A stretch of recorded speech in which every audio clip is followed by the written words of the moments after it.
കഴിഞ്ഞ ദിവസം നെതന്യാഹുവും ട്രംപുമായി കൂടിക്കാഴ്ച നടത്തിയിരുന്നു. ഇസ്രായേൽ ഇതിനിടയിൽ എന്തിനുള്ള ശ്രമമാണ്? ചർച്ച പൊളിക്കുവാനാണോ ഇസ്രായേലിന്റെ ശ്രമം?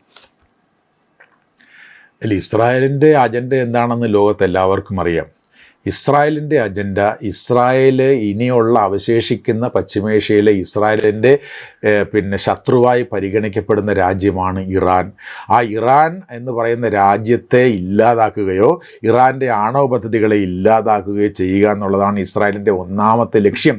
അതിനു വേണ്ടിയിട്ടാണ് നിരന്തരമായി എപ്പോഴെപ്പോഴൊക്കെ ചർച്ചകൾ നടന്നിട്ടുണ്ട്. നമുക്കറിയാം, കഴിഞ്ഞ വർഷം ജൂണിൽ നടന്ന ചർച്ചകളെ അട്ടിമറിച്ച് അമേരിക്കയെ അതിനകത്തേക്ക് കൊണ്ടുവന്ന് അമേരിക്കയുടെ ആക്രമണം ഇറാനിൽ നടത്തിച്ചത് ഇസ്രായേലിൻ്റെ നിർബന്ധപ്രകാരമാണ്. അതുപോലെ തന്നെയാണ് ഇപ്പോൾ ചർച്ചകൾ നടന്നുകൊണ്ടിരിക്കുന്നത്. ഒമാനിലെ ചർച്ച നടന്നുകൊണ്ടിരിക്കുന്നു. ഇനി ജനീവയിൽ ചർച്ച നടക്കാനിരിക്കെ വീണ്ടും ഉടനെ തന്നെ ട്രംപിനെ പോയി കാണുകയും ഇത് ഒരു കാരണവശാലും നിങ്ങൾ ഇറാൻ്റെ ഈ നിർബന്ധങ്ങൾക്ക് വഴങ്ങാൻ പാടില്ല, പൂർണ്ണമായും സമ്പൂർണ്ണമായും ആണവ പദ്ധതി നിർത്തിവെക്കുക, അല്ലെങ്കിൽ അവരുടെ മിസൈൽ പദ്ധതികൾ നിർത്തിവെപ്പിക്കുക, പശ്ചിമേഷ്യൻ രാജ്യങ്ങളിലെ മറ്റ് ഗ്രൂപ്പുകൾക്ക്, അതായത് ഹമാസ് പോലെയുള്ള ഗ്രൂപ്പുകൾക്ക് നൽകുന്ന സഹായം നിർത്തിവെപ്പിക്കുക, ഇതൊക്കെ ചെയ്യിച്ചുകൊണ്ട് മാത്രമേ കരാറിൽ ഒപ്പിടാവൂ. അതല്ലെങ്കിൽ അവർക്കെതിരായിട്ട് ആക്രമണം നടത്തണമെന്ന് തന്നെയാണ് ഇസ്രായേലിൻ്റെ നടപടി. ഇതൊരവസരമാക്കിക്കൊണ്ട് ഈ ഒരു സാഹചര്യം, അതായത് ഏതെല്ലാം തരത്തിൽ ട്രംപിനെ ഇതിലേക്ക് വലിച്ചഴിച്ച് കൊണ്ടുവരാമോ അങ്ങനെ കൊണ്ടുവരികയും ട്രംപിനെ അമേരിക്കയെ കൊണ്ട് ആക്രമണം നടത്തുകയും ആ ആക്രമണത്തിൻ്റെ ഭാഗമായിട്ട് ഇസ്രായേലും പങ്കെടുക്കുകയും ഉണ്ടാക്കാവുന്ന നാശനഷ്ടങ്ങളൊക്കെ ഇറാൻ എന്ന് പറയുന്ന രാജ്യത്ത് നടത്തുകയും ഇറാൻ എന്ന് പറയുന്ന ഭരണകൂടത്തെ പറ്റുമെങ്കിൽ ഇല്ലാതാക്കുകയും ഭരണമാറ്റം നടത്തുകയും അവരുടെ ഒരു പാവയെ അവിടെ പ്രതിഷ്ഠിക്കാൻ കഴിയുമെങ്കിൽ അതുകൂടി പ്രതിഷ്ഠിച്ചുകൊണ്ട് ഈ പശ്ചിമേഷ്യയിലെ മുഴുവൻ പ്രദേശങ്ങളിലും അമേരിക്കയുടെയും ഇസ്രായേലിൻ്റെയും നിയന്ത്രണത്തിലേക്ക് കൊണ്ടുവരാൻ കഴിയുമെങ്കിൽ അതാണ് ഇസ്രായേൽ ലക്ഷ്യമിടുന്നത്, അമേരിക്കൻ ലക്ഷ്യമിടുന്നത്. ഇസ്രായേൽ ഇറാൻ എപ്പോഴും ഭയക്കുന്നതിന് പിന്നിൽ എന്താണ്? ഇറാനെ ഭയക്കുന്നതിൻ്റെ കാരണം ഇറാൻ ആണ് ഈ മേഖലയിലെ ഏറ്റവും വലിയ സൈനിക ശക്തിയും രാഷ്ട്രീയ ശക്തിയും. അതായത് സുഘടിതമായ ഒരു ജനപിന്തുണയുള്ള ശരിയായി നടന്നു പോകുന്ന ഒരു ഭരണവ്യവസ്ഥയാണ് വാസ്തവത്തിൽ ഇറാനിലുള്ളത്. അതുകൊണ്ട് തന്നെ അവർക്ക് ആ രാജ്യം വികസിപ്പിച്ചെടുത്ത സൈനികമായ കരുത്തുമുണ്ട്, ദുർബലമാണെങ്കിൽ പോലും ഇപ്പോൾ.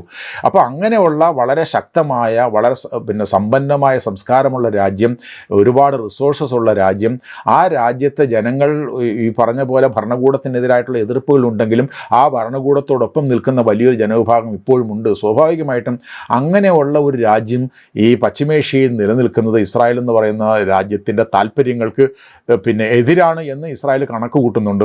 അതുകൊണ്ടാണ് തീർച്ചയായിട്ടും ഇറാൻ എന്ന് പറയുന്ന രാജ്യത്തെ ഇല്ലാതാക്കുന്നതിന് വേണ്ടിയിട്ടുള്ള എല്ലാവിധ ശ്രമങ്ങളും ഇസ്രായേൽ നടത്തിക്കൊണ്ടിരിക്കുന്നതും അതിനു വേണ്ടിയിട്ട് അമേരിക്കയുടെ കൂടി പിന്തുണ കൂട്ടി ഈ ഭരണകൂടത്തിനെതിരായിട്ടുള്ള ആക്രമണങ്ങൾ നടത്തുന്നത്. ഇപ്പോഴും ഈ ഇറാനിലെ പ്രശ്നം തുടർന്നുകൊണ്ടിരിക്കുന്ന സമയത്തും ഗാസയിൽ ഇനി എന്ത് സംഭവിക്കും?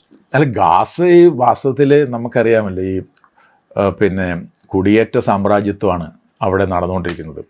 അതിൻ്റെ ഭാഗമായിട്ട് ഇപ്പോൾ നമുക്കറിയാം, ഈ ബോർഡ് ഓഫ് പീസ് എന്ന് പറയുന്നൊരു സമിതിയെ ട്രംപ് തന്നെ പ്രഖ്യാപിച്ചു അതിൻ്റെ മേലധികാരിയായി ഞാനാണ് ഇരിക്കുന്നത് എന്ന് പ്രഖ്യാപിക്കുകയും ഇസ്രായേലിൻ്റെ പ്രതിനിധിയെ ഉൾപ്പെടുത്തുകയും പലസ്തീൻ്റെ പ്രതിനിധിയെ ഉൾപ്പെടുത്താതിരിക്കുകയും ചെയ്തുകൊണ്ട് ഗാസ എന്ന് പറയുന്ന അല്ലെങ്കിൽ പലസ്തീൻ എന്ന് പറയുന്ന രാഷ്ട്രത്തെ ഒന്നും സാധ്യതപ്രായമാക്കാൻ പോകുന്നില്ല. ഈ ഇസ്രായേലിൻ്റെയും അമേരിക്കയുടെയും പശ്ചിമേഷ്യയിലെ താല്പര്യങ്ങൾ സംരക്ഷിക്കുക എന്നതിൻ്റെ അപ്പുറത്ത് പലസ്തീൻ എന്ന് പറയുന്ന രാഷ്ട്രം സ്ഥാപിക്കുകയോ പലസ്തീൻകാരുടെ താല്പര്യങ്ങൾ സംരക്ഷിക്കുകയോ ചെയ്യാൻ പോകുന്നതല്ല ഈ പറയുന്ന അമേരിക്കയുടെ ഈ ബോർഡ് ഓഫ് പീസ് പദ്ധതി. അതുകൊണ്ട് ഈ പറഞ്ഞ പദ്ധതികളിലൂടെയൊന്നും ഗാസയുടെയോ അല്ലെങ്കിൽ പലസ്തീൻ്റെയോ താല്പര്യങ്ങൾ സംരക്ഷിക്കപ്പെടില്ല എന്നുള്ള കാര്യത്തിൽ യാതൊരു സംശയമില്ല.